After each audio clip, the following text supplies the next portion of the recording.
Next up, we have Cerita Bethea. She is the Global Marketing Research and Analytics Technical Leader at Kimberly Clark Corporation. She holds a PhD in cognitive psychology and is a passionate practitioner, a strong consumer experience advocate, and a champion of results. Cerita has risked her life taking pictures with a den of tigers in Bangkok. I would not do that. Cerita, welcome.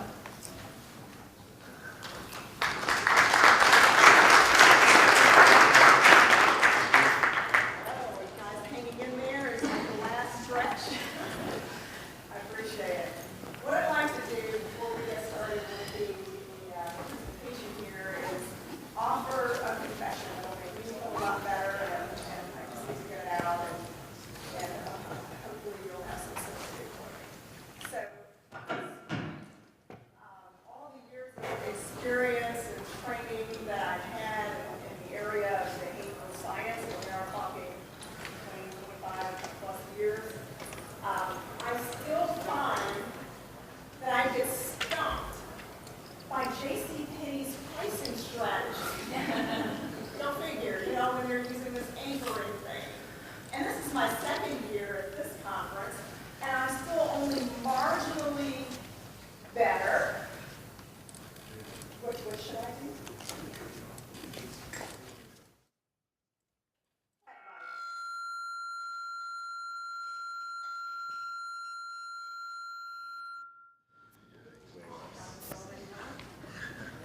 How's that? Yeah. Is that better? No.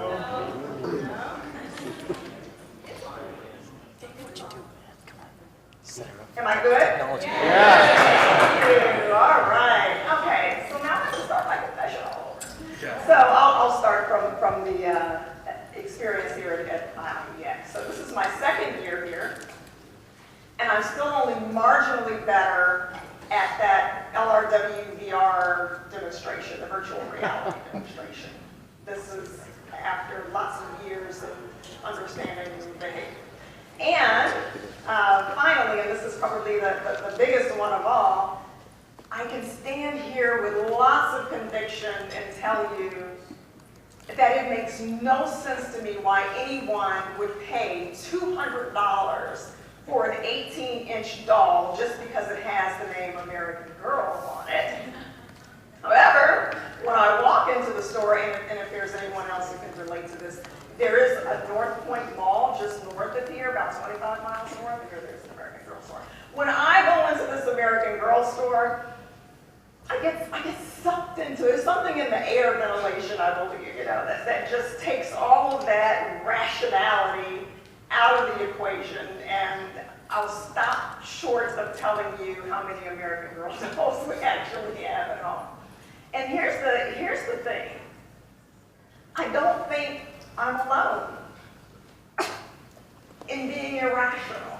I think I'm actually being quite human, despite my background, despite knowing something about behavior and decision making. So let's try it on you guys.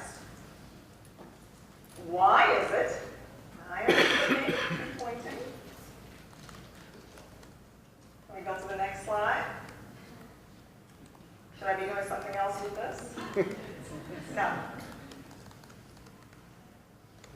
All right. So why is it that we do this when bad weather approaches? Why is this just so at the core repulsive to us?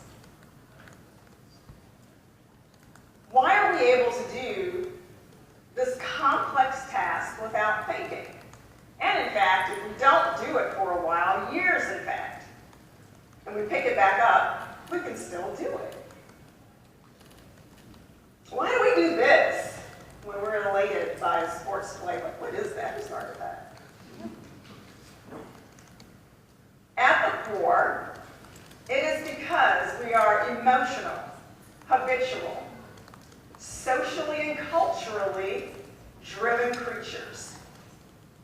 And as Dan Ariely would say, We're predictably irrational. So are our consumers. In fact, behavioral science tells us that our emotions and our habits and mental shortcuts that we call cognitive heuristics guide the majority of our behavior. And all of these things are actually functioning at a very subconscious level. Not exclusively, but primarily at a subconscious level. We don't go around thinking about, oh, how do I feel right now in this moment? We don't go around thinking about what cognitive heuristic should I use to make this particular decision under uncertainty. We don't do that. That's all subconscious, which leads to the conclusion that we think much less than we think we think. We give a lot of credit to the ability to think and reason and provide logic in our decisions, perhaps more so than it deserves. And if you don't think so, I do invite you to go and try out the virtual reality demonstration. It'll help. So let's try this. It's the end of the day. We need to get a little bit more energy going. Let's try this. I'm sure all of you know how to tie your shoes, so I'm not going to have you actually tie your shoes. I'll trust that you're able to do that. You're able to do it pretty efficiently. What I would like you to do is partner up with the person next to you and explain to that person how you tie shoes. You can't demonstrate. There are no pictures, no gesturing, just eyeball to eyeball, and be accurate, step by step. How do you tie your shoes? Go.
Explained it to somebody before, most likely. Okay. And you're all right. So the act of tying your shoes is an automated habitual task. You can do it in parallel with other activities. You don't, as long as you don't use your hands, you don't have to think about it. It's already buried in that subconscious, and we just do it. Here's the problem, though. How often in our consumer research do we ask our consumers to tell us how they tie their shoes? Internet. How often do we have them to try and articulate a habit? Because we just demonstrated that it's very difficult to unpack a habit and articulate it. There are different processes in the brain that are going on. We don't have time to get into the details of that. But that's what's happening. And here's the problem. As marketers and as marketing researchers, this is the kind of stuff we need to know. We want to better understand what drives behavior, particularly habitual behavior. Why and how do our shoppers shop? Are they shopping on autopilot? How does mom diaper that child? These are all pieces of information that are very, very important and vital to our business. We want to know how we're emotionally resonating with our consumers. And oftentimes, unfortunately, that objective of wanting to know how we're resonating, how our brand is resonating with our consumers, how they're doing these tasks, are they compensatory behaviors that are involved in doing particular tasks as it involves our brands and our products. We want to know this information, but there's a disconnect between what we want to know and how we test in order to obtain that information. So the way that we collect data, the way that we analyze that data, the way that we interpret that data creates this disconnect between what we're getting and what we want to know. So at Kimberly-Clark, we're making these connections stick. That's our goal. And in global marketing research and analytics, we've developed a catalyst mindset where we're sparking new ideas and we're inspiring new questions and we're challenging the organization to think differently, and not just for research. This is spilling beyond research. We're learning how to apply behavioral science to other facets of the organization, such as human resources and IT and category development. And this is all in an effort, again, to better understand our consumers.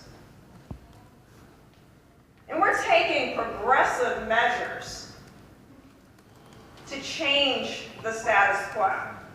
So our CMO, Clive Serkin, about a year ago or so, boldly proclaimed that we will do no more focus groups. Now, he didn't exactly tell the organization this first, but it was a public announcement that we will do no more focus groups. And in the spirit of harnessing the power of behavioral science, indeed, we are no longer asking our consumers to tell us how they tie their shoes and expecting them to give us accurate information. We're no longer asking them to predict their behavior in the future. And again, taking that information at face value. And these bold moves enable us, again, to disrupt the status quo in the organization so that we can move towards true consumer understanding that drives quantifiable business results. We're evolving our toolkit to better reflect our understanding of behavioral science. And we're partnering with thought leaders and scholars and marketing research agencies that are rooted in behavioral science to help elevate our organizational IQ in this area. This is all in service to moving us from a more traditional marketing research or marketing framework, which says we think, feel, do, to a framework that reflects more recent advances in the sciences, which says we actually feel, do, and then think. So where will this learning take us? So we believe that when successfully accomplished, we will deliver large returns in terms of innovation, better innovation, marketing ROI, and pricing power. And we believe that better understanding what behavioral science can tell us about how it is that humans make decisions and behave will get us to where we want to be on this journey. Thank you. Under 15 minutes.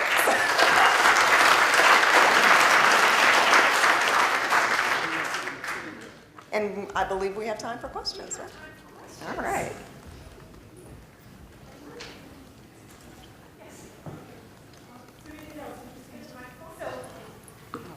Hi.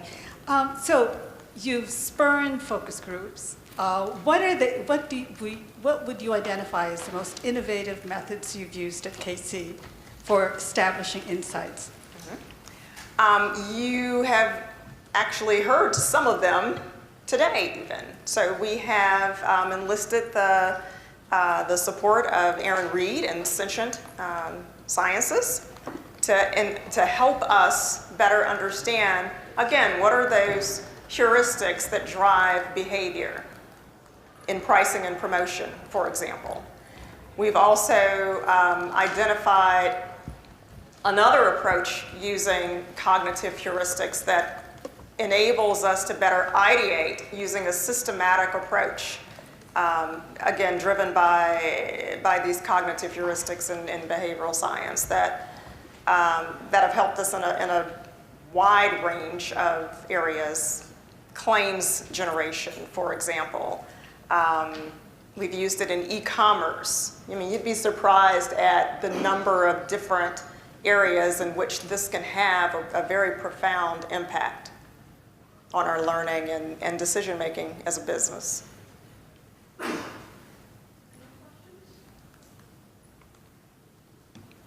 have In the back. I could be wrong about this, but it was my understanding that some of our behaviors are driven by implicit associations, and a lot of them are. But it's also my understanding that in some instances, our behavior may well be driven by more of an explicit association that we may Yes. have. So how do you, and I'm all for the implicit side, but do you discern between those two things in marketing? So yes, we discern between them, but one is never to the exclusion of the other. And I'm so glad that you brought that up because I did mean to make a point about that. So what we want to do is elevate an area that has not received a lot of attention, and that is the implicit side. That is the non-conscious side. That's not to the exclusion of the conscious, the more conscious, rational side that we have. It exists, and we want to give it the credit that it deserves, but no more than that. So we want to better understand how to integrate the two, because we do believe that when they're integrated, there's more power in the learning. Thank you for asking that.